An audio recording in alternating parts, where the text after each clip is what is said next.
بسم الله الرحمن الرحيم.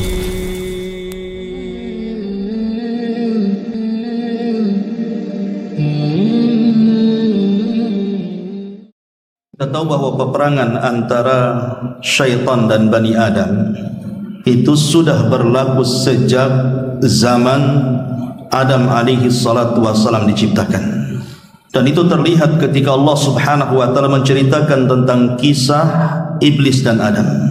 Ketika Allah subhanahu wa ta'ala memerintahkan seluruh malaikat untuk sujud, maka semua malaikat sujud kecuali Iblis, enggan dan sombong dan termasuk makhluk yang kafir kepada Allah azza wa jalla.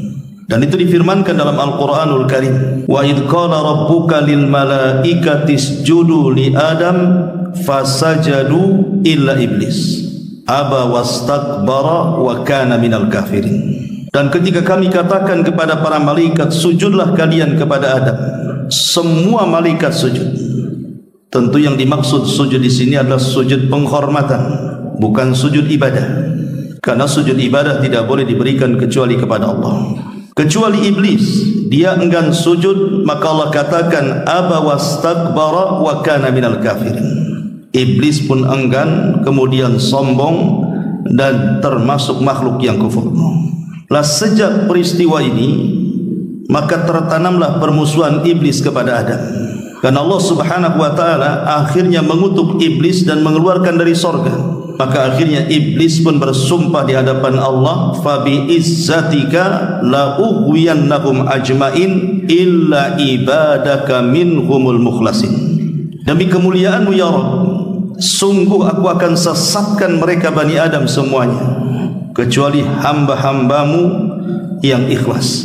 Ma'asyiral muslimin yang dimuliakan Allah subhanahu wa ta'ala, disebutkan dalam surah Isra ayat 62, qala ara'aitaka hadzal ladzi karramta alayya la in akhartani ila yaumil qiyamah la akhtanikanna dzurriyyatahu illa qalila.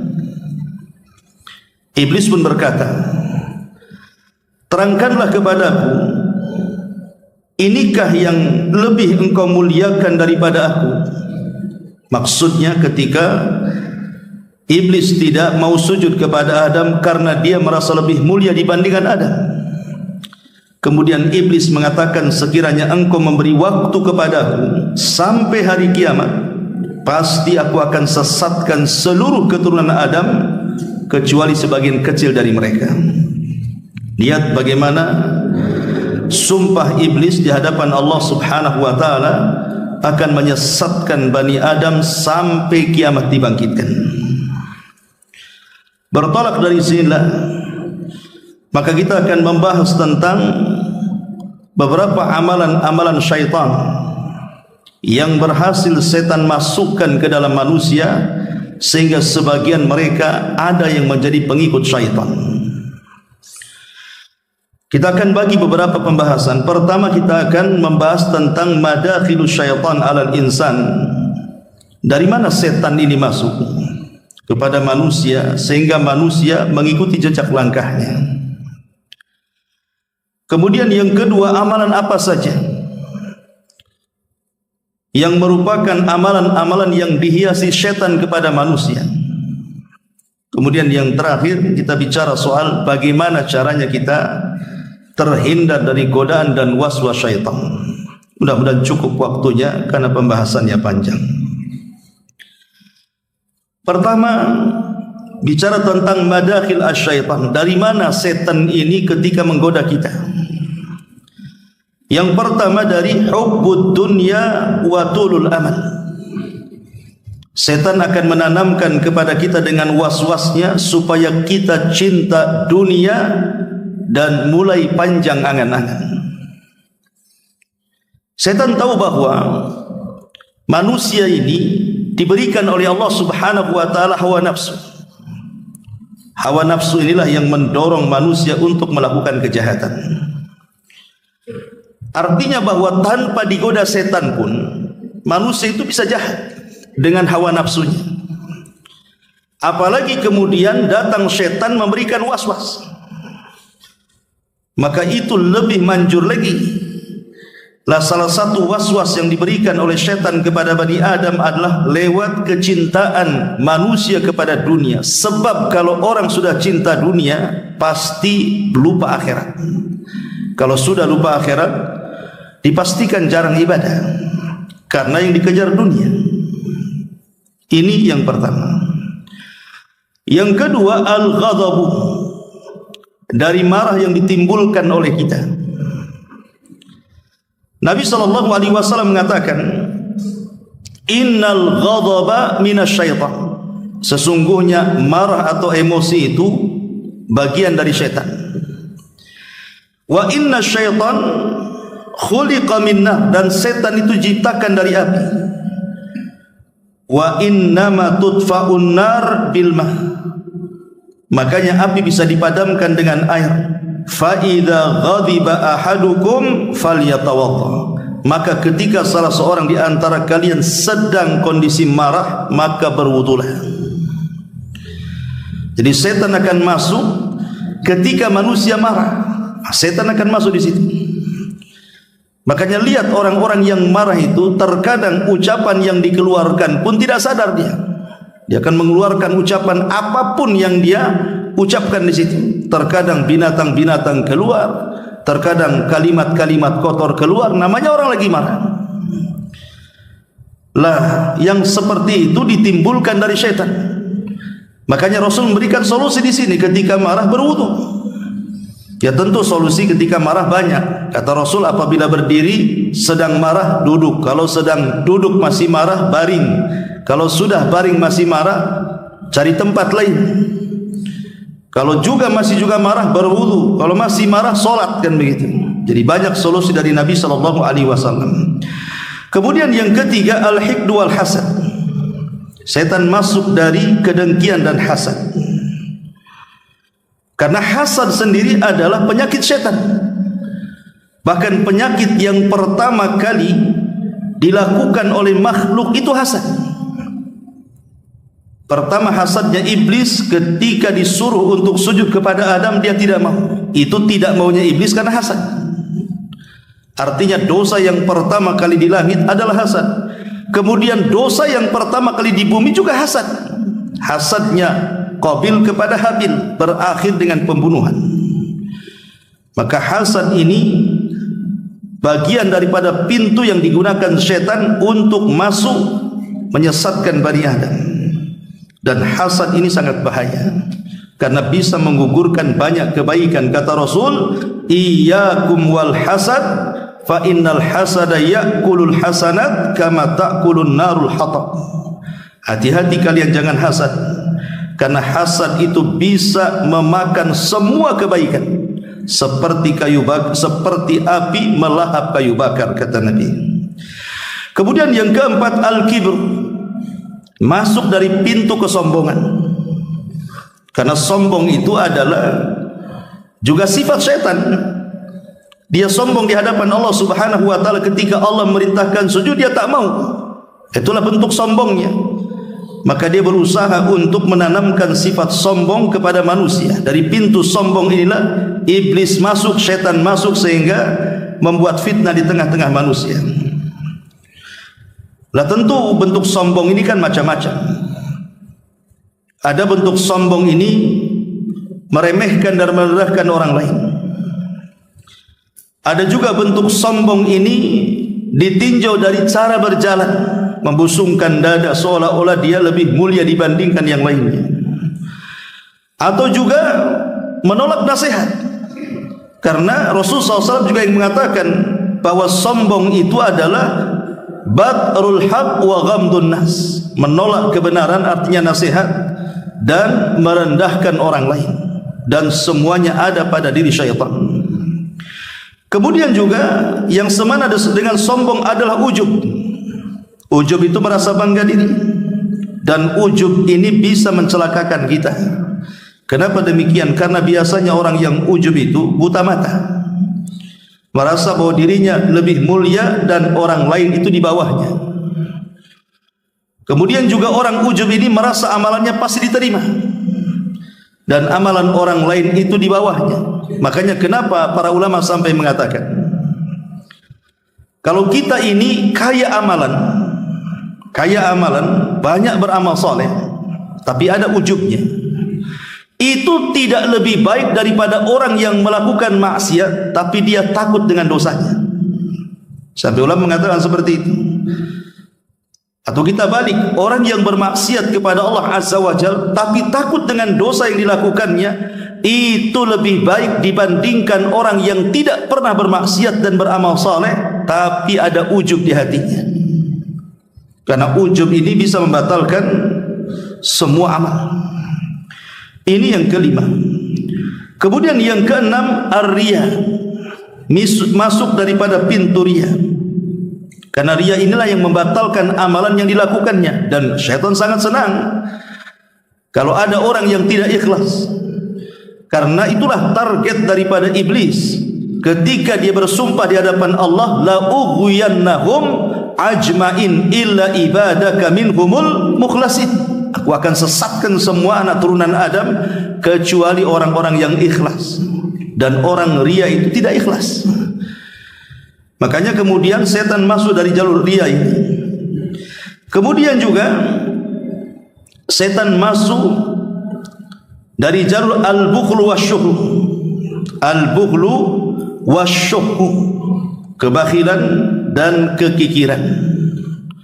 Makanya ada Al-Quran dalam surah Al-Baqarah itu 268.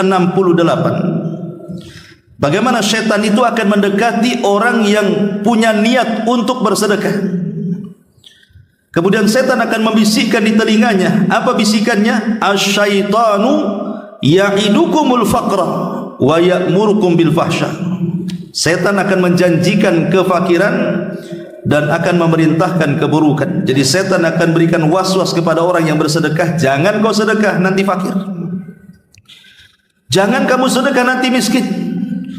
Tidak usahlah kamu ini pergi umrah ke sana kemari, kebutuhanmu masih banyak. Jangan bantulah sana sini, hajat pula masih banyak. Jadi setan akan berikan was-was seperti itu sehingga jadilah dia orang bakhil. Kemudian yang nomor 7, an-nadhratu fil haram, memandang kepada yang diharamkan Allah Azza wa Jalla. Seperti memandang aurat yang bukan dari lawan jenis kita dan dia bukan mahram kita. Maka disebutkan dalam sebuah athar dari Ali radhiyallahu an, di mana Nabi SAW berwasiat kepada Ali, an-nadratu sahmun masmumun min sihami iblis. Ingat bahwa pandangan yang ditujukan kepada haram adalah racun dari panah-panah beracun iblis. Man tarakaha makhafatallah badalahu Allahu imanan yajidu halawatahu fi qalbi. Barang siapa yang berusaha meninggalkan perkara itu, maka Allah akan ganti dengan keimanan dan dia akan merasakan manisnya iman. Jadi orang yang senantiasa menjaga matanya, tidak memandang yang diharamkan Allah Azza wa Jalla, Allah ganti dengan keimanan. Kemudian yang nomor 8, ihtiqarudz dzunub. Setan akan masuk bagaimana caranya orang ini memudah-mudahkan atau meremeh-remehkan sebuah dosa. Karena setan itu suka dengan dosa. Jadi kalau ada orang yang meremeh-remehkan dengan dosa, ini kan dosa kecil saja. Saya kan zina baru berapa kali saja. Ini kan saya masih ibadah kok, masih ini, masih itu, tapi juga melakukan dosa. Maka ini termasuk madakhilus syaitan. Makanya Rasul mengatakan, iyyakum wa muhaqqaratidz dzunub. Hati-hati jangan meremehkan sebuah dosa. Fa innahunna yajtami'na 'alal mar'i hatta yuhlikahu. Karena kalau dosa itu diremehkan kemudian dia kumpul-kumpulkan dosanya, kata Nabi, bisa saja menghancurkan kehidupannya. Kemudian yang nomor 9, al-qunut min rahmatillah. Setan akan datang kepada kita supaya dibuatnya kita putus asa dari rahmat Allah. Karena ada orang yang merasa putus asa dari rahmat Allah Azza wa Jalla. Mungkin dosanya sudah kebanyakan, dosanya sudah banyak, sudah besar, sehingga dia berpikir kalau saya bertobat, mana mungkin Allah akan menerima dosa saya. Akhirnya kemudian setan datang di situ. Jadilah dia orang yang paling putus asa dari rahmat Allah Azza wa Jalla. Ingat, putus asa dari rahmat Allah dosanya lebih besar dibandingkan dosa yang dilakukannya. Kenapa? Karena putus asa itulah yang menghalangi dia bertobat kepada Allah Azza wa Jalla. Kemudian yang nomor 10, asy-syab'u, masuk dalam badan manusia yang suka makan sampai kekenyangan. Setan berikan waswas supaya makan sak kenyang-kenyangnya kalau bisa. Karena biasanya orang yang sudah makan kenyang, biasanya dia akan malas. Kalau sudah malas, maka dimalaskan yang lainnya, termasuk juga ibadah kepada Allah Azza wa Jalla, dan diberikan kantuk kemudian tidur. Kemudian juga yang nomor 11, al-ajalatu, masuk dari al-ajalah, tergesa-gesa. Dalam setiap perkara tidak mikir dulu maslahat dan mafsadahnya apa, main bergerak saja. Ini tergesa-gesa itu dari setan. Termasuk juga yang nomor 12, al-israf wa tabdzir. Israf dan tabdzir. Israf itu artinya membelanjakan harta tapi berlebihan, walaupun perkara itu halal. Tapi kalau tabdzir ini membelanjakan kepada yang diharamkan walaupun yang dibelanjakannya tidak banyak. Itulah bedanya israf dengan tabdzir. Saya ulang, kalau israf ini kita membelanjakan uang kita untuk sesuatu yang dihalalkan Allah tapi berlebihan, itu namanya israf. Seperti mamanya ada rumah tangga, di rumah itu cuma ada 3 orang saja, dia, istrinya dan 1 anaknya. Tapi kalau dia masak 1 kampung. Akhirnya apa yang terjadi? Tidak habis makanan itu, kemudian dibuang di tong sampah. Itu namanya israf, ya. Karena uang-uang dia, beras-beras dia, lau-lau dia, yang masak juga dia, tidak ada perkara haram di sini. Tapi karena berlebihan akhirnya dibuang, itulah israfnya di situ. Adapun tabdzir ini yang kita kenal mubadzir, itu diambil dari tabdzir. Kita sering mengatakan ini mubadzir. Apa sih mubadzir itu? Mubadzir itu membelanjakan harta untuk yang diharamkan Allah, walaupun hanya 1000 perak. Tapi kalau dibelanjakan untuk yang diharamkan Allah Azza wa Jalla, itu namanya tabdzir. Apalagi banyak. Seperti orang yang membeli narkoba, minuman keras, berzina, judi dan begitu seterusnya, itu masuk dalam kategori tabdzir. Dua-duanya, baik israf ataupun tabdzir, adalah jalan masuk setan di situ untuk menggoda Bani Adam. Kemudian yang nomor 13, su'udzan, berburu sangka kepada manusia. Berburu sangka kepada manusia. Kita tidak boleh berburu sangka kepada manusia, tetapi harus kita memberikan udzur. Seandainya kita punya tetangga, dia seorang wanita yang suka membuka aurat, habis isya dia keluar pakai motor, nanti subuh dia pulang. Kemudian kita katakan jangan-jangan dia pezina. Tidak boleh kita katakan seperti itu, karena kita tidak menyaksikan di lokasi. Dan buat apa juga kita ikuti dia, itu namanya tajassus. Tapi kita berbaik sangka saja. Mungkin dia punya pekerjaan yang kita tidak tahu, tapi kalau memponis itu dasar pezina, itu tengok tampilannya aja kayak pezina, kayak pelacur dan begitu seterusnya. Sampai seperti ini saja tidak boleh dalam Islam itu. Karena menuduh wanita yang belum terbukti dia melakukan zina, kita katakan pelacur, maka Islam menghukum kita yang menuduhnya dengan 80 kali cambukan. Harusnya kita doakan, bukan kita tuduh. Kemudian juga yang nomor 14, maka syaitan akan masuk dari umumul jawari, dari keumuman anggota badan kita.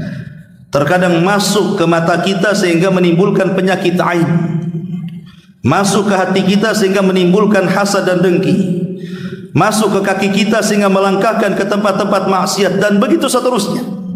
Itulah syaitan. Terkadang masuk juga dari jalan darah kita sehingga memberikan was-was, akhirnya hati kita cenderung untuk melakukan kemaksiatan kepada Allah Azza wa Jalla.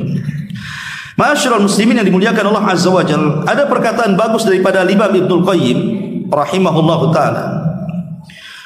Kata Imam Ibnul Qayyim rahimahullahu ta'ala, ada 6 perkara yang termasuk daripada khutuwati syaitan, langkah-langkah syaitan, dari yang terberat sampai yang teringan. Yang pertama kata beliau, al-kufru billah.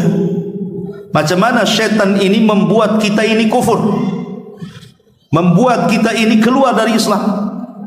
Entah dengan cara lisan kita mengucapkan kalimat kufur tanpa sadar kita keluar dari Islam, atau melakukan sebuah perbuatan yang tanpa sadar perbuatan itu mengeluarkan kita dari Islam. Contoh umpamanya, orang mengatakan, buat apa solat itu, capek-capek saja. Buat apa zakat, ngambur-ngamburkan duit saja. Buat apa haji, uang habis, badan capek gitu. Buat apa pakai jilbab ini, panas-panas saja. Ini namanya membenci syariat. Membenci syariat dengan lisannya ini kufur, bisa keluar dari Islam. Karena Allah yang mengatakan, dzalika bi annahum karihu ma anzalallah fa ahbatallahu a'malahum. Itulah karena mereka membenci apa yang Allah turunkan, maka Allah gugurkan semua amalannya. Hati-hati lisan ini. Atau tanpa sadar mengucapkan kalimat menghalalkan yang diharamkan atau sebaliknya. Seperti orang yang ditawarkan minuman khamar umpamanya, minuman keras, minumlah. Kemudian kita katakan, oh saya tak minum, tapi kalau kau mau minum ya silahkan. Kalimat kalau kau mau minum silahkan, ini kalimat kufur. Harusnya kata-katanya, maaf saya tak mau makan atau mau minum khamar karena ini haram. Kau juga jangan minum, ini khamar, ini haram. Harusnya kan begitu kata-katanya. Tapi kalau kata-katanya saya tak minum, tapi kalau kau minum ya silahkan. Ini bisa kufur kalimat ini karena tanpa sadar dia mengucapkan kalimat yang menghalalkan apa yang Allah haramkan. Menghalalkan yang Allah haramkan bisa kufur. Jadi itu juga kalimat-kalimat yang terkadang tanpa sadar. Atau umpamanya ada sebagian orang mengatakan, kita ini merdeka, boleh agama apa saja terserah. Ngapain dipaksa-paksa harus Islam? Silahkan mau Yahudi, silahkan Nasrani, silahkan. Kita ini merdeka sesuai dengan keyakinan kita. Tidak boleh, inna dina indallahil Islam. Agama yang paling diridhoi itu hanya Islam. Wa man yabtaghi ghairal islami dinan falan yuqbala minhu wa huwa fil akhirati minal khasirin. Siapapun yang mencari agama selain Islam tidak akan diterima. Bahkan di akhirat dia termasuk orang yang rugi. Cemana kemudian dikatakan kita ini merdeka milih agama? Itulah pemahaman yang digaung-gaungkan oleh orang-orang liberal. Itu kekufuran, itu tidak boleh. Jadi kata Imam Ibnul Qayyim, terkadang manusia itu dibuat bagaimana caranya dia kufur, keluar dari Islam tanpa sadar. Atau kalau tidak bisa, kata dia, an yuqi'ahu fil bid'ati. Kalau tidak bisa dikufurkan, maka tingkatan yang kedua adalah diusahakan bagaimana dia melakukan sebuah bid'ah, hal yang tidak pernah diajarkan Rasul, dibuat oleh kita. Caranya seperti itu. Membuat hal-hal yang tidak pernah diajarkan Nabi SAW, kemudian kita buat. Maka Nabi SAW mengatakan, iyyakum wa muhdatsatil umur. Hati-hati dari perkara-perkara yang baru. Fa inna muhdatsatin bid'ah. Karena perkara baru itu disebut bid'ah. Dan bid'ah itu amalan yang tidak pernah dikerjakan di zaman Rasul, kita kerjakan pula hari ini, kemudian dinasabkan ke dalam agama. Tapi kalau tidak bisa, kata Imam Ibnul Qayyim rahimahullahu taala, an yuqi'ahu fi kaba'iri dzunub. Cemana orang ini karena dibuat syirik tak bisa, dibuat bid'ah tak bisa, dibuat dia melakukan dosa besar. Dibuat dia berzina, dibuat dia minum khamar, dibuat dia judi, dibuat dia ghibah dan begitu seterusnya.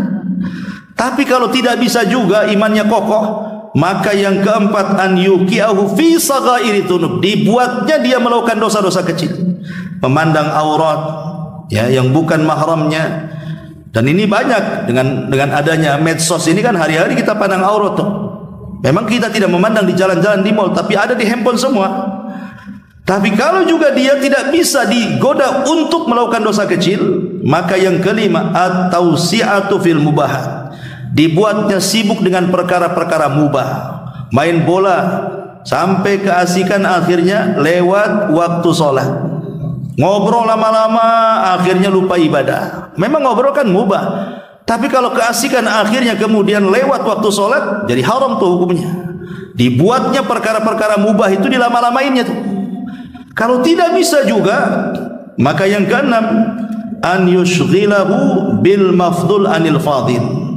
Sengaja dilupakan dari ibadah yang utama, diambilnya pula yang tidak utama. Seperti banyak orang-orang yang kemudian meninggalkan sesuatu yang utama, tapi yang tidak utama dia lakukan. Ada orang yang tidak puasa, tidak sholat wajib, tapi dia puasa Ramadan pula. Kan aneh itu. Sholat tidak, tapi puasa iya.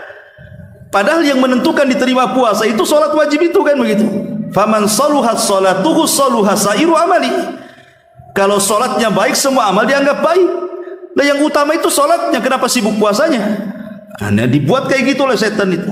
Cari yang tidak utama, kemudian ditinggalkan pula yang utama. Nah, ini diantaranya kata Imam Abdul Qayyim, inilah 6 langkah yang konkret yang dilakukan setan untuk menyesatkan Bani Adam. Ma'asyiral muslimin yang dimuliakan Allah Azza wa Jalla, di sini ada 50 amalan yang merupakan amalan-amalan yang setan menghiasi kepada manusia untuk melakukan dosa. Saya sudah tulis di sini ada 50 dosa atau amalan-amalan yang dihiasi oleh setan yang merupakan waswas daripada setan. Secara singkat, yang pertama al-kufru wasyirku billah, kekufuran dan kesyirikan kepada Allah Azza wa Jalla. Kufur dan syirik ini amal setan yang dihiasi. Makanya ketika contoh saja orang datang ke dukun, dukun ini difirmankan dalam Al-Quran, kemana setan itu turun, kata Allah, tanazzalu ala kulli afakin athim. Setan itu turun kepada setiap orang yang melakukan kedustaan dan melakukan dosa. Sebagian ahli tafsir mengatakan, ketika setan turun kepada ala kulli afak, artinya afak di sini adalah para dukun, paranormal, bomo-bomo dan yang semacamnya.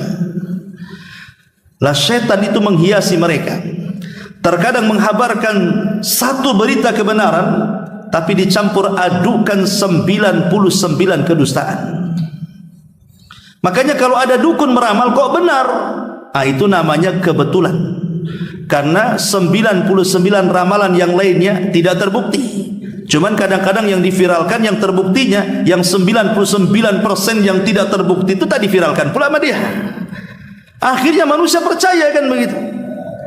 Nah, ini yang harus dipahami, bahwa ini contoh kekufuran dan kesyirikan, kan. Orang datang ke dukun, orang datang ke paranormal, kadang-kadang percaya kepada klinik, tangkal, jimat dan yang semacamnya. Semua adalah amalan yang dihiasi syaitan. Yang kedua, ar-riddatu anil iman wal intikas anil hidayah. Murtad dari keimanan dan berbalik dari hidayah. Ada orang-orang itu subhanallah, Allah subhanahu wa ta'ala pada awalnya memberikan hidayah kepada dia, salatnya rajin, Islamnya kuat gitu. Tapi dengan berjalannya waktu, lama-lama kemudian mulai meninggalkan salat.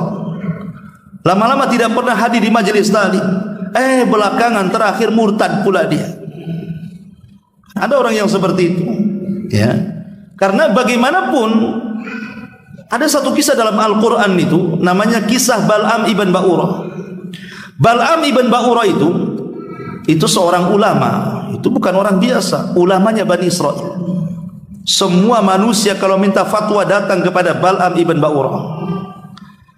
Tapi ketika kemudian dia ditawarkan dunia oleh kelompok Amalikoh itu, supaya dia mendoakan keburukan kepada Nabi Musa dan para pengikutnya, awalnya tak mau dan marah. Bagaimana mungkin aku mendoakan kepada seorang Nabi dengan keburukan, katanya. Aku tak mau. Tapi karena hari-hari kemudian diberikan, diiming-imingi dengan jabatan dan juga kekayaan, lama-lama futur dia. Mau pula dia mendoakan keburukan kepada Musa dan Bani Israel. Akhirnya kemudian Bal'am pun melakukan hal yang tidak pernah dilakukan siapapun, melakukan kemaksiatan besar. Dia keluar dari agama dia. Akhirnya dia mati dalam posisi murtad. Sehingga Allah subhanahu wa ta'ala firmankan tentang kisah Bal'am ibn Ba'urah dalam Al-Quran. Dan banyak kisah-kisah orang murtad itu yang tadinya istiqomah, belakangan kemudian murtad. Dan itu adalah amalan syaitan. Kemudian yang nomor 3, amalus sihr au ta'allumuhu belajar sihir ataupun mengajarkan sihir kepada orang lain. Dan itu difirmankan dalam Al-Quran, wattaba'u ma tatlu syayatin ala mulki Sulaiman wa ma kafara Sulaimanu walakinna syayatina kafaru yu'allimuna an-nasa sihra. Dan mereka mengikuti apa yang dibacakan setan pada zaman kerajaan Sulaiman. Sulaiman tidak kafir, setan-setan itulah yang kafir. Mereka lah yang mengajarkan sihir. Karena begini, ikhwatu fiddin, selepas Nabi Sulaiman meninggal dunia,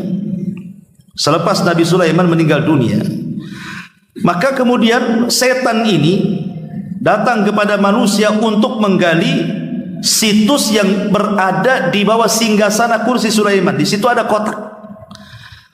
Rupanya setelah digali, rupanya ada kotak isinya semua buku-buku sihir. Lah padahal buku-buku sihir ini dikumpulkan oleh Sulaiman pada zaman ketika dia berkuasa.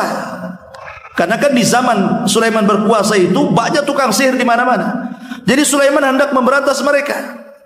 Akhirnya kemudian mengutus pasukannya untuk merampas seluruh buku-buku tukang sihir, kemudian diletakkan di bawah singgasananya.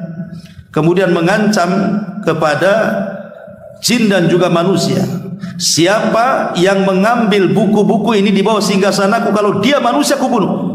Kalau dia dari kalangan jin, maka ku katakan pasti terbakar. Jadi di zaman Nabi Sulaiman tidak berani itu tukang-tukang sihir itu, karena Sulaiman sudah mengancam. Tapi semenjak Sulaiman meninggal dunia, rupanya dibongkar di bawah singgasananya banyak tuh buku-buku sihir. Orang-orang Yahudi mulai mereka memfitnah bahwa Sulaiman itu mampu menundukkan semuanya karena punya sihir yang sumbernya dari buku-buku itu. Maka Allah bantah di sini. Sulaiman itu tidak kafir, bukan tukang sihir. Yang kafir itu setan. Mereka lah yang mengajarkan sihir. Makanya orang-orang Yahudi sejak zaman dulu sampai hari ini menganggap Sulaiman itu tukang sihir. Tapi Islam mengatakan tidak, dia seorang nabi dan dia penegak tauhid. Ma'asyiral muslimin yang dimuliakan Allah Azza wa Jalla, maka amalan yang ketiga adalah amalus sihir. Kemudian yang keempat, taqdimul aqli wal hawa war ra'i ala syar'illahi wa ahkami. Mendahulukan akal, hawa nafsu, pendapat dibandingkan syariat Allah Subhanahu wa taala. Dan ada orang yang berpikir kalau ada Quran dan sunnah bertentangan dengan akal, akal pula didahulukan, Quran sunnah pula dibuat. Itu akidah Mu'tazilah. Jadi kalau orang mengagung-agungkan akal dibandingkan wahyu, maka itu ketahuilah termasuk amalan syaitan. Karena syaitan itu ketika disuruh sujud kepada Adam, otaknya bermain, saya lebih baik daripada Adam. Berarti dia mendahulukan akalnya dibandingkan perintah Allah yang menyuruh dia untuk sujud.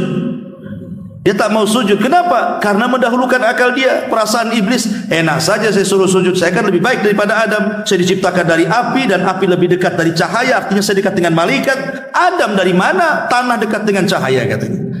Makanya kemudian dia tak mau sujud. Berarti dari sini, dari akal bulusnya iblis ini, dia mendahulukan akal dia dibandingkan perintah sujud dari Allah kepada Adam. Maka siapapun yang mendahulukan akal dibandingkan syariat, maka dia terhiasi dengan perbuatan iblis. Kemudian yang nomor 5, asyukuk fil mu'taqadati wal ibadat. Dibuat ragu-ragu dalam keyakinan dan juga dalam ibadah. Makanya ada hadis yang mengatakan, ya'ti syaitan ahadukum fayaqul man khalaqa kadza wa kadza hatta yaqula lahu man khalaqa rabbah. Fa idza balagha dzalik falyasta'id billahi minasyaitonir rajim. Terkadang ada orang yang kemudian diberikan was-was dalam otak dia. Dia merenung, siapa yang menciptakan langit? Allah. Siapa yang menciptakan bumi? Allah. Siapa yang menciptakan pohon? Allah. Siapa yang menciptakan ini? Allah. Siapa yang menciptakan itu? Allah. Akhirnya kemudian sampai terpikir, lalu siapa yang menciptakan Allah? Kalau sudah sampai ke tingkat siapa yang menciptakan Allah, berarti itu setan masuk tuh. Ya, kan nanti ujung manusia itu nanti berpikir seperti itu kalau dia tidak ada iman tuh. Ya memang langit dan bumi yang menciptakan Allah. Pertanyaannya, yang menciptakan Allah siapa?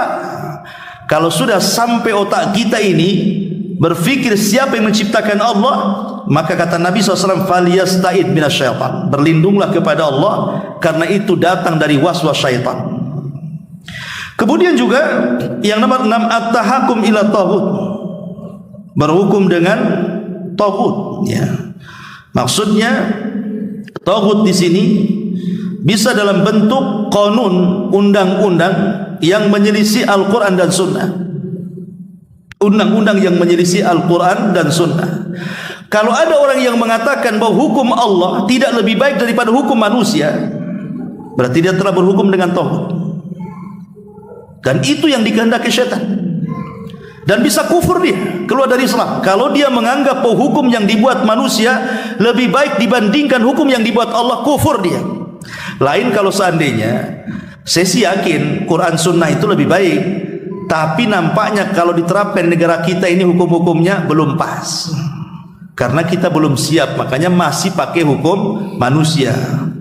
Maka ini tidak sampai kufur, ini fasik saja, ya.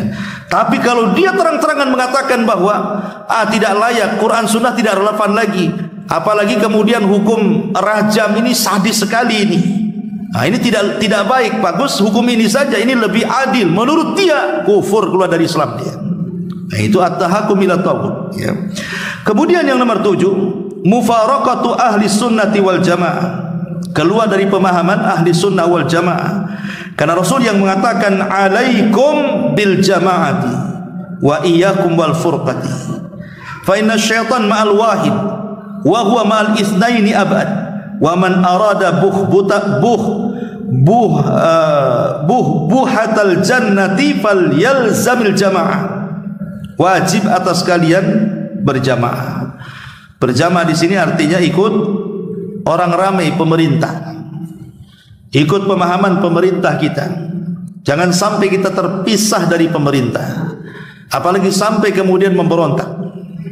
Karena memberontak dari pemerintah ini pemahaman khawarij, bukan pemahaman ahli sunnah wal jamaah.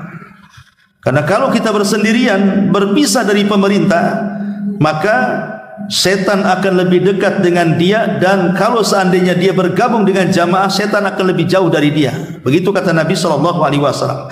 Ada juga yang memahami al-jamaah di sini, ya maksudnya pemahaman ahli sunnah wal jamaah, pemahaman yang sesuai dengan Al-Quran dan Sunnah, dan juga pemahaman salaful ummah. Kemudian yang nomor 8, al-istikbar an ta'atillahi azza wa jalla, sombong dari ketaatan kepada Allah azza wa jalla, merasa bahwa dia sudah banyak amalannya sehingga tak perlu lagi beramal, ataupun merasa bahwa Allah tidak dihajatkan lagi bagi kehidupan dia, dan dia menasabkan semuanya atas jasa dia, seperti yang dilakukan Qarun. Ini juga bagian daripada amalan yang dihiasi setan. Kemudian yang nomor 9,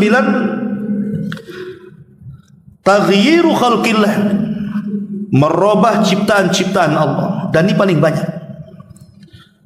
Seperti wanita yang mencukur bulu hadis, ini merubah ciptaan Allah. Allah sudah buat bagus-bagus lah itu, di atas mata ada halisnya, dikerok pula sama dia, diganti pula sama spidol. Ya kalau spidolnya permanen, tak permanen pula kena hujan, masalah. Kemudian juga ada orang yang mengikir gigi, giginya sudah bagus, tapi dikikir gitu ya. Kalau sekarang ini ada zaman bekel, semua orang pakai bekel. Untuk apa bekel itu? Kalau wanita menggunakan bekel untuk kecantikan, kecantikan untuk siapa? Makanya kenapa dilarang, tidak boleh mengikir gigi itu, kecuali kata para ulama, boleh seseorang itu merapatkan gigi kemudian meluruskan gigi dengan bekel dan yang semacamnya, kalau memang ada unsur kesehatan. Contoh umpamanya giginya renggang, kalau makan rupanya keluar pula dari renggang gigi itu entah satu nasi gitu kan, loncat dari situ. Nah itu bukan begitu gigi manusia. Asal gigi manusia ya rapat, sehingga kalau dirapatkan nggak masalah. Atau ada penyakit-penyakit yang kata dokter harus dibegitukan giginya, nggak masalah. Tapi gigi sudah bagus-bagus, tidak ada masalah dengan gigi, sudah rapat, makan pun sudah tidak ada masalah. Kemudian dikikir gigi itu, ini bagian daripada merubah ciptaan Allah. Ataupun mentato, ya, mentato badan itu bagian daripada merubah ciptaan Allah. Dan hari ini kan banyak orang yang bertato itu. Setahu saya dulu orang yang bertato itu orang Cina, agamanya di luar Islam, terserah dia. Sekarang orang Melayu banyak pula yang bertato. Orang Cina sudah ngapus tatonya, dia nambah tato pula. Ini kadang-kadang aneh ya. Jadi ini juga salah satu daripada yang merubah ciptaan Allah. Termasuk juga menyambung rambut. Kadang kan ada pakai wig, pakai apa gitu kan. Itu semua haram hukumnya dalam Islam, dan itu bagian daripada keberhasilan setan menggoda manusia. Karena Allah yang mengatakan dalam surah An-Nisa ayat 119 itu, wala amurannahum fala yughayyiranna khalqallah. Maka iblis akan mengatakan, sungguh aku akan perintahkan mereka, maksudnya manusia, supaya mereka merubah-rubah ciptaan Allah Subhanahu wa taala. Nah, ini juga bagian daripada perbuatan syaitan. Kemudian yang nomor 10, al-khawfu war-ra'bu min awliyaihi minal mujrimin wal fasikina wal kafirin. Merasa takut dan juga merasa khawatir dari wali-wali syaitan, dari kalangan orang-orang yang berdosa, orang-orang fasik dan orang-orang kafir. Jadi setan bekerja sama dengan orang-orang jahat. Seperti orang-orang yang datang ke dukun kemudian ngancam kita, usir kamu, besok tengok saja sebelum 3 hari mati kamu. Akhirnya kita merasa ketakutan.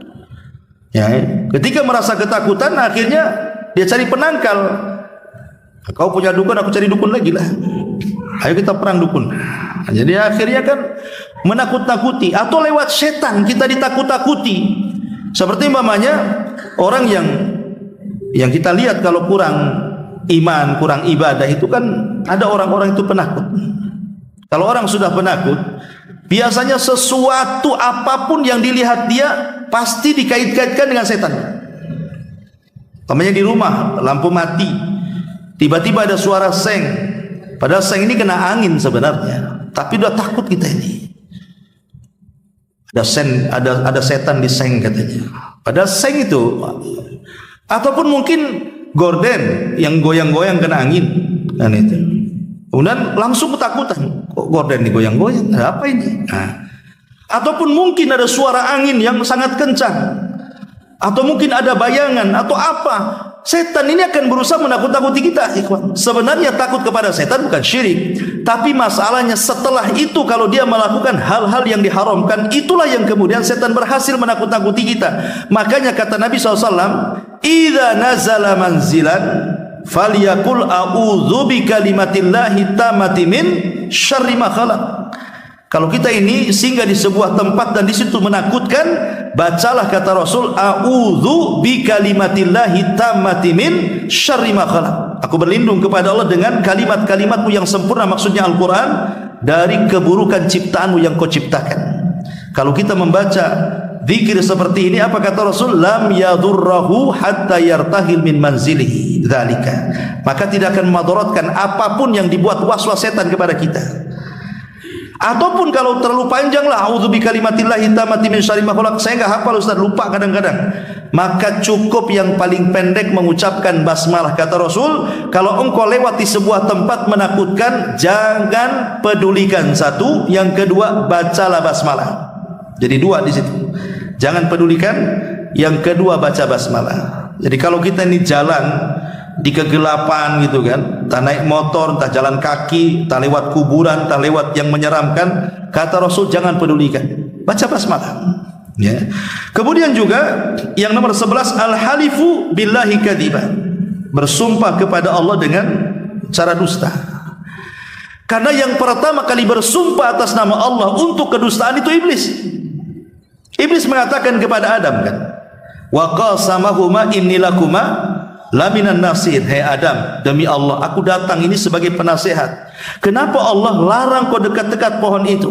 Illa an takuna malakaini aw takuna minal khalidin. Karena Allah tidak hendak engkau jadi malaikat atau engkau termasuk orang yang kekal di surga. Oh gitu kata Adam. Percaya dia dengan sumpahnya iblis. Kenapa? Karena tidak mungkin iblis bersumpah di surga, di alam para malaikat untuk sebuah kedustaan, karena belum ada sebelumnya.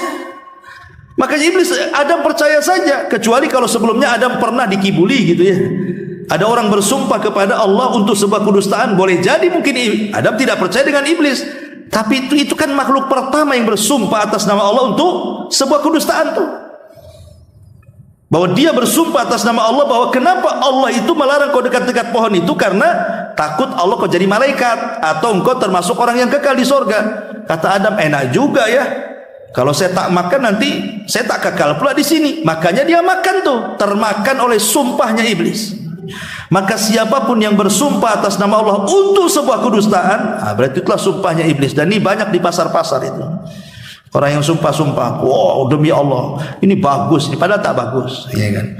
Oh demi Allah dari sana nggak dapat, padahal dapat. Oh demi Allah ini barang branded, padahal barang palsu dan begitu seterusnya. Kemudian yang nomor 12, izharul batil fi suratil hasan, menampakkan sebuah kebatilan tapi dikemas dalam sebuah kebaikan. Dalam surah An-Naml Allah mengatakan dalam 24-nya, wa zayyana lakumus syaitanu a'malakum, maka setan akan menghiasi amalan-amalan mereka. Seperti apa? Seperti orang yang beribadah dibuatnya riya. Awalnya sih setan itu kan tidak melulu memerintahkan kita untuk berbuat maksiat, untuk memberikan was-was, zina sana, khamar sana, judi sana, gibah sana, dusta sana. Tidak melulu untuk memerintahkan sebuah keburukan setan. Terkadang setan itu menggoda dari kita itu, disuruhnya kita ibadah. Banyak-banyak kau sedekah situ, sama setan tuh. Banyak-banyak kau sholat di situ. Tapi di balik itu setan memasukkan riya supaya kau nanti, apa kata orang kalau kau tak sedekah? Coba kau sedekah banyak, kata setan itu. Nanti orang-orang memuji kamu. Kamu ini seorang ahli sedekah. Yang satunya kau ini seorang ahli qari. Yang satunya mengatakan kau seorang mujahid. Setan akan membuat was-was seperti itu. Ya, ma'asyiral muslimin, ataupun perkara-perkara yang tidak pernah diperintahkan oleh Nabi. Kemudian kita lakukan. Kemudian kita katakan ini sunnah Nabi, tidak ada sunnahnya. Ini tauhid padahal syirik. Ya.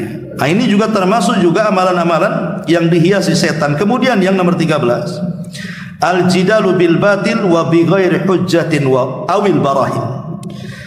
Berjidal, berdebat tapi tidak ada dalil. Hanya debat kusir saja, dia tidak punya dalil mempertahankan pembenaran dia, bukan kebenaran. Nah, ini juga bagian daripada setan menghiasi kehidupan dia, karena Allah mengatakan dalam surah Al-An'am ayat 121, wa inna syayatin la yuhuna ila awliyaihim liyujadilukum.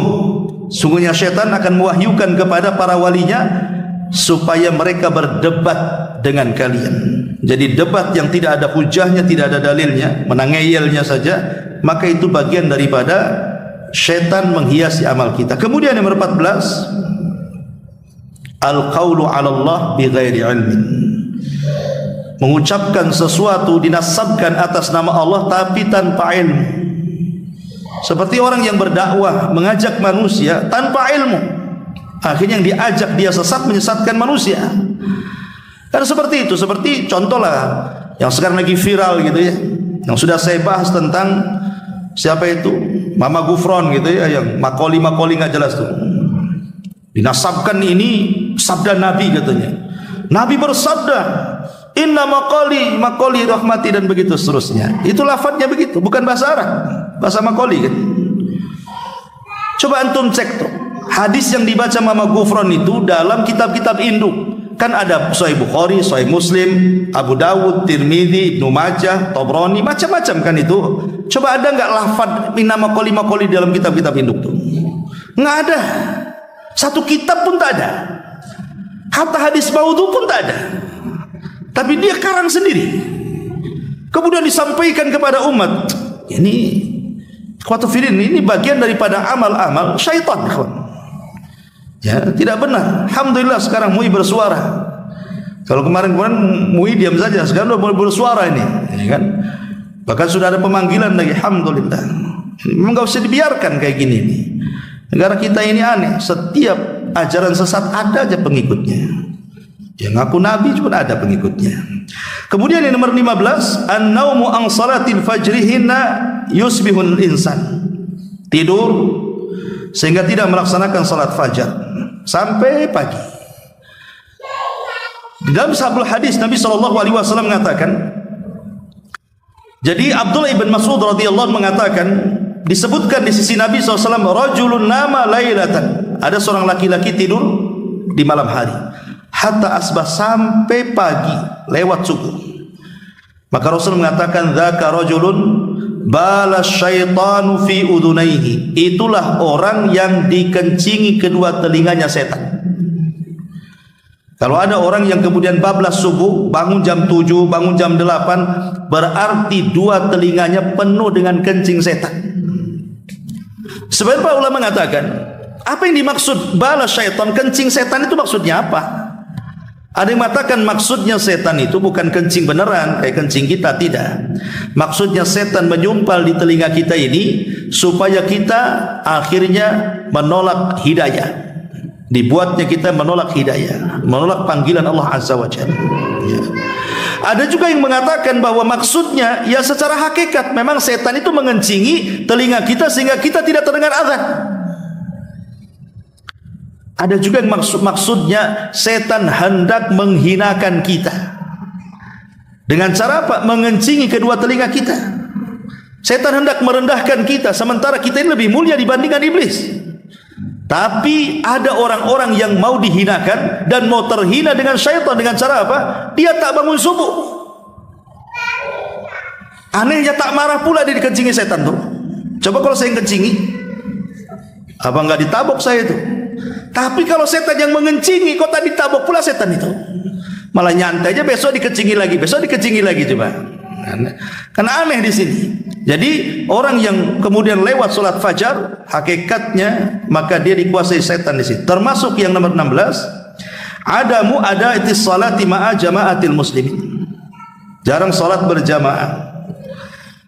Ini juga bagian daripada penghias daripada syaitan. Kemudian yang nomor 17, al-abathu fi salati, main-main dalam solat. Main-main dalam solat. Ini juga termasuk setan menghiasi amalan dia. Kemudian juga musabaqatul imam, mendahului imam dalam solat. Imam belum ruku sudah ruku, imam belum sujud kita pula sudah sujud duluan. Yang jadi imam siapa sebenarnya? Ya. Maka ini juga termasuk daripada perbuatan setan, karena Rasul yang mengatakan alladzi yahfadz wa yarfa qabla al-imam innama nasiyatuhu biyadi syaitan. Orang yang merendah dan meninggi sebelum imam, sesungguhnya tengkuknya dikuasai setan, kata Nabi. Bahkan solatnya tidak sah. Ya, harus diulang. Kemudian yang nomor 19, kasratul waswas fi shalah. Banyak was-was dalam solat, takbir tak jadi-jadi, Allahu Akbar enggak jadi lagi, Allahu Akbar. Jadinya kalau imam sudah ruku baru mantap takbirnya karena takut ketinggalan satu rakaat. Ini kan repot. Ya, apa yang membuat Anda was-was coba? Ya, kemudian yang nomor 20, al-mururu baina yadayil musalli idza kana yusalli li sutratihi. Jangan lewat di depan orang solat. Kadang-kadang kita ini memudah-mudahkan lewat depan orang solat itu. Kalau solat jamaah nggak apa-apa. Ya, umpamanya solat jamaah nih, antum di sop yang kedua atau sop yang ketiga, tiba-tiba batal kentut, keluar dari jamaah melewati orang yang sedang solat, tidak ada masalah. Kenapa? Karena sutrohnya imam, sutrohnya makmum itu sutrohnya imam. Asal jangan lewat depan imam aja.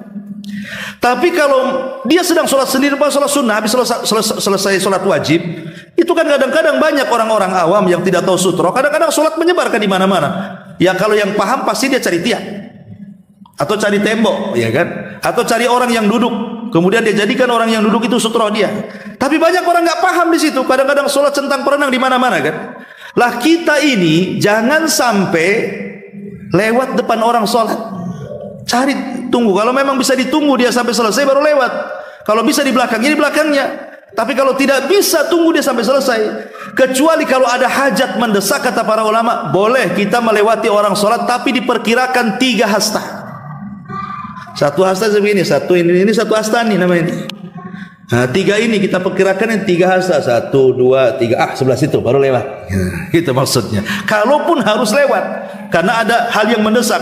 Tapi kalau masih ada jalan lain, cari jalan lain. Jangan melewati orang sholat. Karena Nabi SAW mengatakan dalam sebuah hadis, kalau ada orang yang sholat, cegahlah dia. Kalau dia tidak mau juga dicegah, maka perangi dia. Fa innahu syaitan, karena dia adalah setan, kata Nabi. Ya, maka ini pentingnya sutrah dalam sholat. Kemudian juga yang nomor 21, wujudu farajin baina as-sufufis shalah. Ada tempat-tempat renggang dalam sholat itu. Harusnya ketika kita ini sholat, imam kan sudah, sebenarnya setiap imam pasti akan mengingatkan kita kan, Sawu sufufakum, kata imam. Luruskan saf-saf kalian, rapatkan. Hampir saya dengar semua imam ngomong begitu. Makmumnya tak mau dengar, padahal imam sudah ngomong begitu. Luruskan saf kalian, rapatkan saf kalian. Setelah bersaf centang berenang itu, kadang-kadang ada terlalu jauh untuk satu orang padahal bisa tuh. Ya. Jadi harusnya dirapatkan saf ini. Karena kalau sampai tidak rapat, maka setan akan menerobos dari situ sehingga mengganggu imam, kata Nabi SAW. Kemudian juga yang nomor 22 masih dalam solat adalah al-iltifatu fi shalah. Suka nengok-nengok dalam solat, ini termasuk amal setan. Kata Nabi SAW, huwa ikhtilasun yakhtalisuhu syaitan min salatil abdi. Orang yang suka tolah-toleh nengok-nengok dalam solat itu, dia sedang dicuri kehusuannya oleh setan. Ulama mengatakan, kalau kita sedang berdiri, ada dua pendapat. Pertama, arahkan wajah kita ke tempat sujud. Arahkan wajah kita ke tempat sujud. Ini pendapat Imam Syafi'i, Imam Ahmad dan Imam Malik. Tengok ke tempat sujud. Tapi ada juga yang mengatakan ke depan, dari pendapat Abu Hanifah. Ya, karena dimanapun arah berada, disitulah wajah Allah. Ya, jadi cuma dua, ke tempat sujud atau ke depan pandangan kita ketika sholat ini. Tapi ada orang sholat itu nengok sana, kalau ada cicak kawin ditengok dia kadang-kadang. Ini orang ini sudah dicuri kehusuannya oleh syaitan. Maka fokus ketika sholat saat berdiri. Kemudian juga yang nomor 23, jam'ul mal min haramin wa infaquhu fi haram. Mengumpulkan harta dari jalan yang haram, diinfakkan pula dari jalan yang haram. Sering saya katakan bahwa orang yang mencari nafkah itu kan ada 4 kelompok ya. Pertama, orang yang mencarinya dengan cara yang halal, diinfakkannya pun dengan cara yang halal. Maka ini semulia-mulia manusia di hadapan Allah. Itulah amalan para nabi. Ya. Yang kedua, artinya ini yang pertama ini selamat dari pertanyaan. Karena kan pertanyaan di akhirat itu kan cuma 2 ya. Tentang harta itu, min aina iktasabahu wa fima anfaqahu, dari mana kau dapat, kemana kau belanjakan. 2 pertanyaan harta itu. Kalau dia mendapatkan dengan cara yang halal, selamat dari pertanyaan yang pertama. Kalau dia kemudian membelanjakan ke yang halal, selamat pula dari pertanyaan yang kedua. Selamat dia dari hisab tentang harta. Tapi ada orang yang kedua, dia cari dengan cara yang halal, tapi diinfakkannya pula ke yang haram. Lelah letih dia cari uang, udah ada gajian beli khamar pula mabok dia, berzinah pula dia, berjudi pula dia. Berarti selamat dari pertanyaan yang pertama, dari mana kau dapat harta? Oh, saya kerja ya Rabb. Tapi kemana kau belanjakan? Selamat tak? Selamat yang kedua. Ya. Kemudian yang ketiga, ini ada orang yang mencari harta dengan cara yang haram, tapi dibelanjakan ke yang halal. Korupsi untuk pembangunan masjid. Ya. Kayak Robin Hood tuh kan, mencuri untuk fakir miskin. Ya, iya boleh. Yang kedua dia lolos, yang pertama tak lolos. Dari mana kau dapat? Mencuri ya Rabb. Kemana kau infakkan? Kasih makan anak yatim. Pertanyaannya, diterima enggak tuh? Tidak diterima. Karena Rasul mengatakan, innallaha thayyibun la yaqbalu illa thayyiban. Allah itu baik, tidak akan menerima kecuali yang baik-baik. Ya. Tetapi yang kuadrat dosanya itu, sudah cara mencarinya haram, dibelanjakan pula untuk haram. Dapat judi untuk mabok. Ini kan kuadrat tuh. Karena dapatnya juga haram kan, dibelanjakannya pula haram. Ya. Maka ini semua amal setan. Kemudian juga yang nomor 24, adamu infaqi amwali fi sabilillah khaufan minal faqri. Orang yang bakhil, pelit, tidak mau infak di jalan Allah karena takut kemiskinan, sebagaimana tadi yang saya sebutkan surah Al-Baqarah 268. Kemudian 25, al-infaq riya'an wa sum'atan. Ya, dia tidak bakhil, dia sangat dermawan, tapi ketika infaknya itu karena riya ataupun karena sum'ah. Riya dan sum'ah ini kadang-kadang datang belakangan. Makanya sering saya katakan, ada orang-orang itu awalnya ikhlas tapi terpancing jadi riya.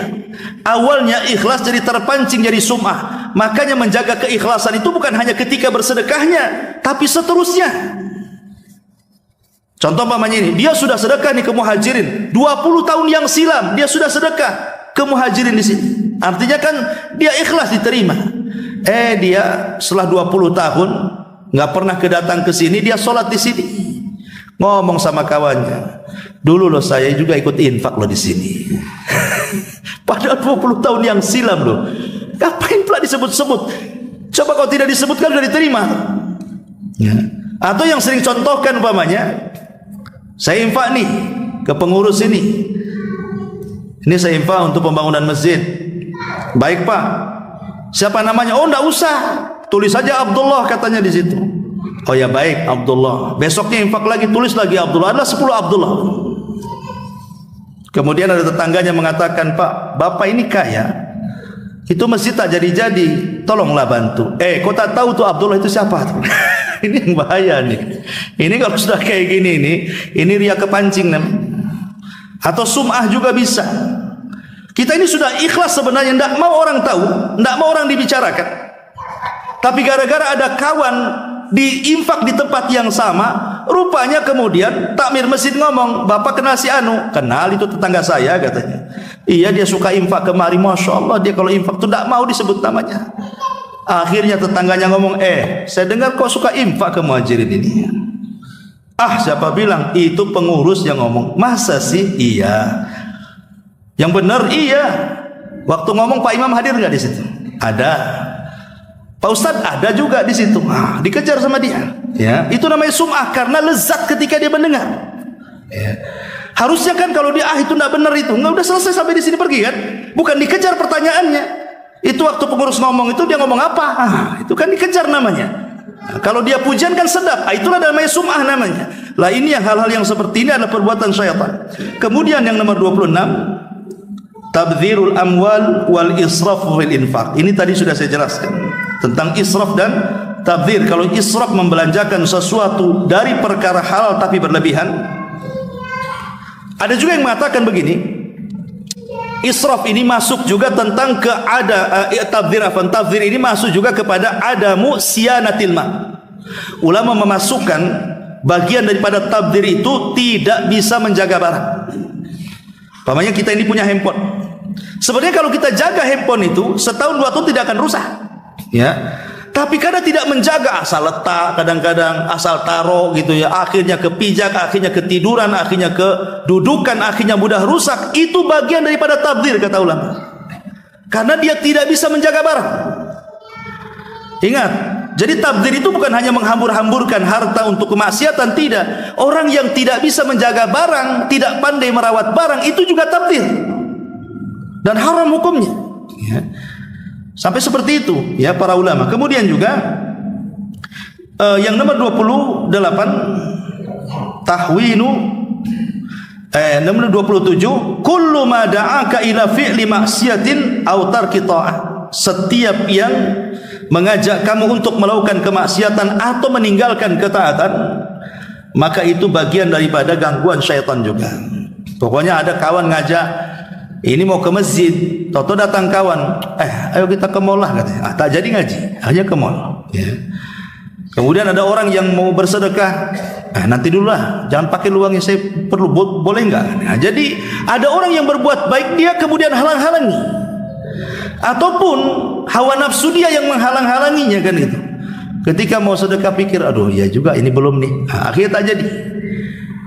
Ini mau ke pengajian tapi ngantuk, gimana pula? Tidak bisa dilawan dia. Ya. Maka hal-hal ini juga bagian daripada undangan syaitan. Kemudian yang nomor 28, tahwinu lil ma'asi wa annaha saghiratan la tadur. Orang yang suka membeda-bedakan dosa. Memang dosa itu kan terbagi-bagi kan. Ada dosa kecil, ada dosa besar. Tapi pembagian ini dosa kecil, ini dosa besar, Quran Sunnah tidak ada yang menjelaskan. Ini pembagian ulama. Ulama membagi sengaja, oh dosa itu ada yang besar, ada yang kecil. Itu pembagian ulama untuk memahami supaya kita mudah ketika mempelajari sebuah dosa. Tapi kalau Quran sudah tidak ada kalimat Quran, ini dosa kecil, enggak ada.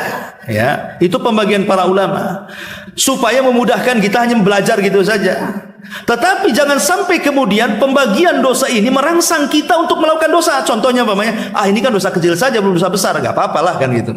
Kadang-kadang orang terpancing karena ini dosa kecil katanya. Makanya kata para ulama, jangan pernah melihat kecilnya dosa, tapi lihat kepada siapa engkau berbuat dosa. Ya. Sebab kalau melihat kecilnya dosa, ini kan kecil belum besar, ini kan kecil belum besar. Ingat, walaupun kecil kata Umar bin Khattab, la saghirata ma'al istimrar wala kabirata ma'al istighfar. Tidak ada dosa kecil kalau tubuh-tubuhnya besar juga. Sebagaimana tidak ada dosa besar kalau digempur dengan istighfar. Makanya betul kata ulama, jangan melihat kecilnya dosa, tapi lihatlah kepada siapa engkau berbuat dosa. Kemudian yang nomor 29, az-zulmu wal jawru fil qadha, kezaliman dan kecurangan dalam putusan-putusan persidangan. Hakim itu ada 3. Hakim itu ada 3. 1 di sorga dan 2 di neraka. Ya. Adapun yang di sorga, dia adalah hakim yang dia memutuskan perkara dengan ilmunya dan keputusannya sesuai dengan pengetahuannya. Jelas hakim ini memang dia punya ilmu dan diputuskan sesuai dengan pengetahuannya. Ini hakim di sorga. Ya. Kemudian yang kedua, hakim ini punya ilmu, tapi dia lencengkan ilmunya karena mungkin sogokannya atau mungkin karena hawa nafsunya, akhirnya tidak memutuskan dengan pengetahuannya. Ini hakim di neraka. Yang ketiga, hakim jahil. Hakim jahil tidak punya ilmu. Ya namanya nggak punya ilmu, macam mana dia memutuskan sebuah perkara? Maka ini pun di neraka. Jadi Rasulullah SAW sampai mengatakan hakim, 1 hakim di surga, 2 hakim di neraka, menunjukkan bahwa kebanyakan hakim itu di neraka. Karena di sini 1:2 kan gitu ya. Ya, karena kecuali hakim-hakim yang mereka dirahmati takut kepada Allah Azza wa Jalla. Tapi berapa banyak hakim-hakim yang tidak takut kepada Allah, akhirnya memutuskan sesuai dengan hawa nafsunya, sesuai dengan yang bayar istilahnya. Kemudian yang nomor 30, al-ghina. Nyanyian. Nyanyian itu dari setan. Makanya Allah mengatakan, wa minan nasi man yashtari lahwal hadis. Ada sebagian manusia itu akan memperjualbelikan kata-kata yang tidak ada faedahnya. Coba bayangkan kalau zaman dulu nyanyian itu kan ada di piring-piring itu. Zaman dulu itu kan ada di CD-CD kan, berupa piring-piringan itu. Itu diperjualbelikan. Sampai ada yang koleksi itu numpuk tuh, semua artis ada tuh. Entah berapa duit dia keluarkan kan. Hanya untuk mendengar kalam yang enggak ada faedahnya. Yang kalau kita dengar pun ada pahalanya di situ. Lain kalau kita dengar Quran walaupun kita tidak baca masih dapat pahala. Atau dengar orang yang berdakwah dalam piringan itu, walaupun kita ini tidak bisa berdakwah, dapatlah kita ilmu dia. Lah kalau nyanyian di situ ngapain? Oh ya Ustaz, ini saya bisa, bahkan ada orang yang bernyanyi kita bisa meneteskan air mata. Rupanya apa? Lagunya sama dengan kehidupan saya Ustaz. Ada orang bisa kayak gitu coba. Ketika dengar Quran tak ada satu tetes air mata dia keluar. Kan aneh gitu ya. Nah ini juga itu sebenarnya gangguan dari setan. Dan ingat, Quran dengan lagu, dengan nyanyian itu tidak akan ketemu. Wallahi tidak akan ketemu. Yang namanya Quran dengan musik itu tidak akan ketemu. Orang kalau suka Quran dibencikan musik. Orang kalau suka musik pasti benci Quran. Yakin itu. Ya.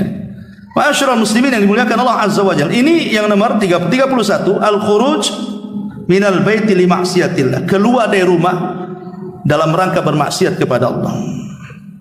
Saya teringat dengan kata-kata Buya Hamka bagus sekali. Jadi dia safar ke luar negeri.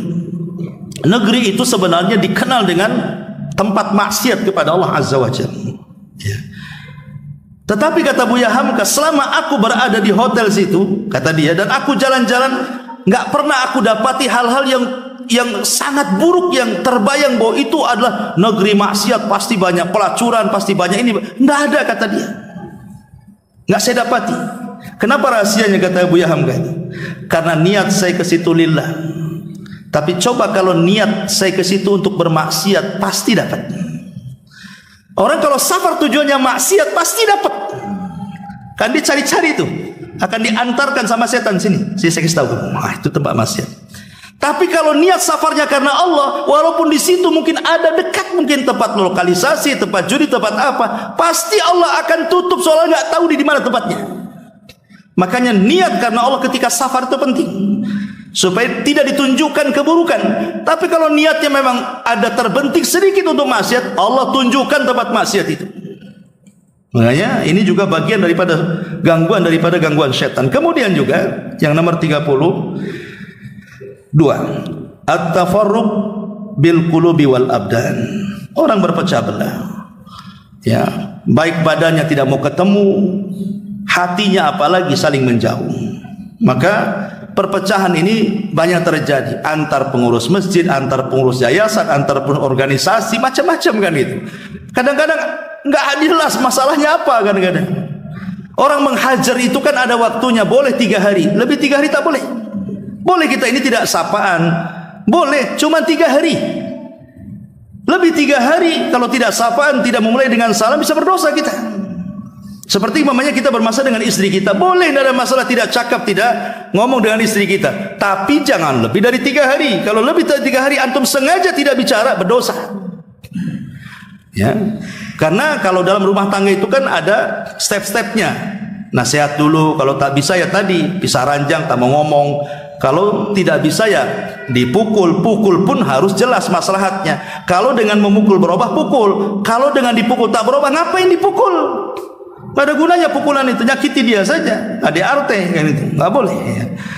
Nah, ini juga bagian daripada syaitan. Kemudian yang nomor 33, at-ta'zim lil makhluk. Lebih memuliakan makhluk dibandingkan Allah. Dan ini banyak, termasuk kita lah kadang-kadang.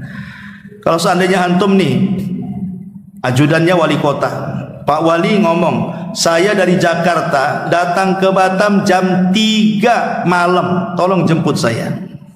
Kira-kira dijemput nggak tuh?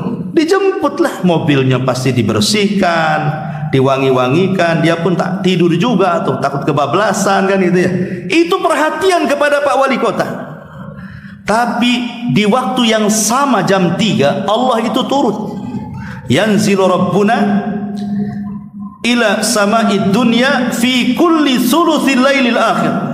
Allah itu turun ke langit dunia pada sepertiga malam akhir, dan itu setiap malam Allah mengundang kita supaya bangun, berdoa Allah akan kabulkan, minta ampun Allah akan ampuni, mintalah sesuatu Allah kasih pemberian kita. Setiap malam kita disuruh bangun di sepertiga malam. Ya enggak bangun juga. Kalau jemput Pak Menteri ya pasti bangun saya. Lah mana lebih utama, Pak Menteri atau ke Allah? Ya Allah itu pencipta Pak Menteri. Nah kadang-kadang seperti itu. Kita ini mungkin dalam Quran itu namanya mutaffifin namanya. Wailun lil mutaffifin. Celaka orang yang suka mengurang-urang takaran dan timbangan. Sebagian para ulama mutaffif itu tidak hanya melulu dalam jual beli saja, tapi mutaffif juga masuk dalam ibadah. Contoh umpamanya, kalau untuk diri sendiri dan keluarga, antum bisa masuk restoran mana saja. Makan ini, makan itu lezat. Berapa? 2 juta antum bayar. Nggak kepikiran sampai rumah. Giliran ada pengemis, memang betul-betul pengemis orang susah. Ya, nggak pernah kita belikan seperti kita membelikan keluarga kita. Ya palingnya nih kasih, belilah nasi bungkus di Padang sana. Kadang-kadang seperti itu kan. Lah ini kan lillah, sedekah ini bukan untuk orang yatim, untuk Allah. Atas tangan kita. Nah ini kadang-kadang kan kita tidak bisa membedakan tuh. Nah ini kan ini terjadi sama saya, sama Anda, sama siapapun. Kadang-kadang dalam hal-hal seperti ini kadang-kadang mendahulukan makhluk dibandingkan Allah Subhanahu wa taala. Contoh dalam berpakaian saja. Kadang-kadang kita sholat ini asal-asalan pakaian kan. Tapi ketika menghadap orang penting kadang-kadang pakaian harus rapi itu. Kenapa tidak waktu sholat rapihnya?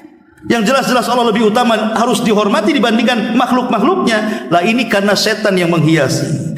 Lah kemudian juga yang nomor 34, at-tanajil itsnan duna tsalits. Kalau kita sedang bertiga, yang sedang bertiga, 1 orang Sunda, 2 orang Padang. Yang 2 orang Padang ini ngobrol bahasa Padang, yang orang Sunda diam saja nggak paham. Itu tak boleh. Ya, takut nanti disangka dia sedang menggibah kawannya. Kau ngomong apa kamu? Aku gak paham tuh. Makanya Rasul mengatakan, jangan, kalau kita sedang bertiga yang 2-2, jangan ngobrol pakai bahasa planet yang tidak dipahami orang lain. Kecuali kalau minta izin, maaf ya, saya ada perlu sama dia. Kalau dia izinkan nggak apa-apa, kalau nggak izinkan jangan. Kenapa alasannya? Fa innahu yuhzinu, kata Rasul. Karena itu bisa menjadikan dia sedih. dan itu dari syaitan. Kemudian yang nomor 35, safarul insan wahdah fit tariq la yujad fihi ghairah. Safar sendirian. Maka setan juga kadang-kadang suka menggoda orang yang safar sendirian. Makanya disunahkan berdua atau bertiga. Kemudian juga al-khalwatu, berkhalwat dengan wanita, maka yang ketiganya setan. Kemudian juga al-laibu bil hammam, seorang lama-lama di kamar mandi, main-main di kamar mandi, berendam lama-lama di kamar mandi. Kamar mandi itu tempat setan.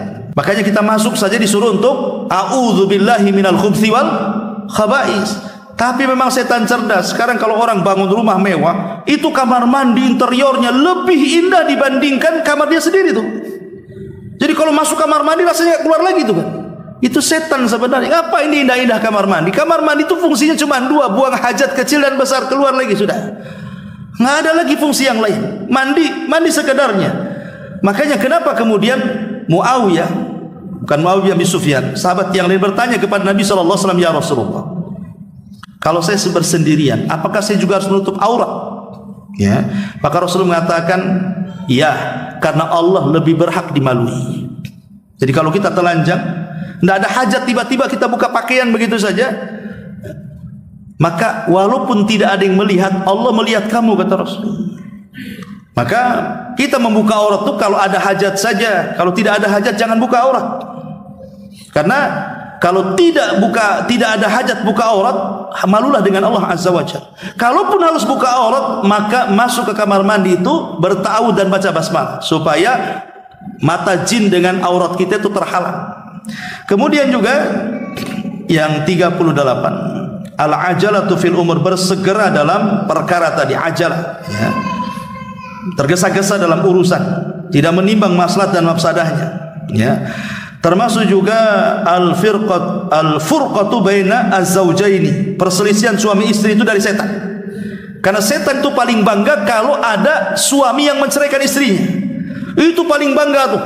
Maka iblis akan bangkit mengambil piala diletakkan di atas kepala prajuritnya yang mampu menggoda orang bisa bercerai. Karena ada hadis kan, setan itu setiap hari mengutus prajuritnya dari tengah lautan. Ada yang menggoda yang tadinya sholat jadi tidak sholat, yang tadinya puasa tidak puasa, yang tadinya jarang gibah jadi tukang gibah, dan begitu seterusnya. Dan itu semua akan dilaporkan kepada iblis. Tapi iblis sudah biasa dengan itu, tidak terlalu bangga. Tapi kalau ada yang mengatakan, ya iblis tuanku, aku sudah bisa menceraikan tuh rumah tangga si Anu, iblis bangkit dan mengambil piala, anta, oh kau prajurit yang mantap, katanya. Kenapa? Karena kalau orang sholat kemudian tidak sholat, itu korbannya satu. Orang yang biasa puasa tidak puasa, korbannya satu. Orang yang biasa baca Quran tidak baca Quran, korbannya satu. Kalau bercerai, ini korbannya banyak. Istrinya korban, suaminya korban, anak-anaknya korban, keluarga suami korban, keluarga istri korban. Nanti korbannya kemana-mana. Nanti si istri curhat dengan kawannya, korban lagi kena. Nanti si suami curhat sama kawan yang lain, kena juga sama setan. Akhirnya kemana-mana. Ya. Itulah maka setan senang dengan orang cerai itu. Kemudian juga yang yang selanjutnya, at-ta'ari wa kashfu aurat. Tadi sudah jelaskan tentang suka membuka aurat, ya. Itu bagian daripada setan. Kemudian keluarnya wanita dari rumah dengan tabarruj, berdandan ala jahiliyah. Keluarnya wanita dari rumah tanpa mahram ketika safar yang memang masafah safar, jarak safar gitu ya. Termasuk juga duduk di antara bayangan matahari. Begini kawan, ini banyak kita nggak paham ya hukum ini. Hukum mungkin sebagian antum tahu, tapi sebagian nggak tahu. Jadi kalau kita sedang duduk di teras nih, matahari dari sebelah sana, ya. Kemudian matahari karena di situ ada tiang, sehingga bayangan tiang itu mengenai sebagian badan kita dan mataharinya mengenai sebagian badan kita. Jadi badan kita terkena bayangan dan terkena sinar matahari. Kata Nabi SAW, ya, maka sebaiknya kalian kalau ingin terkena matahari, kenakan matahari semua. Atau kalau terkena bayangan, masukkan ke bayangan semua. Jangan separuh kena bayangan, separuh kena matahari.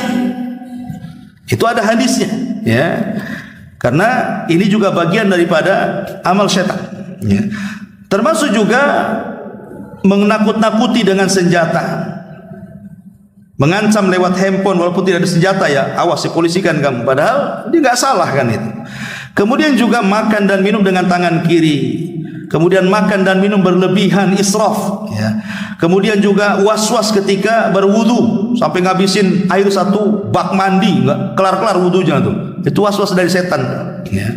Termasuk juga yaqau fil bai'i, apa yang terjadi dalam jual beli seperti menipu, kemudian mengurang-urang takaran, timbangan, meteran, kemudian riba, zalim dan begitu seterusnya. Termasuk orang yang minum khamr, orang yang berjudi, menyembah berhala, kemudian istisqa bin nujum, menyandarkan hujan kepada bintang, dusta dan begitu seterusnya. Maka itu semua amalan-amalan daripada amalan-amalan syaitan.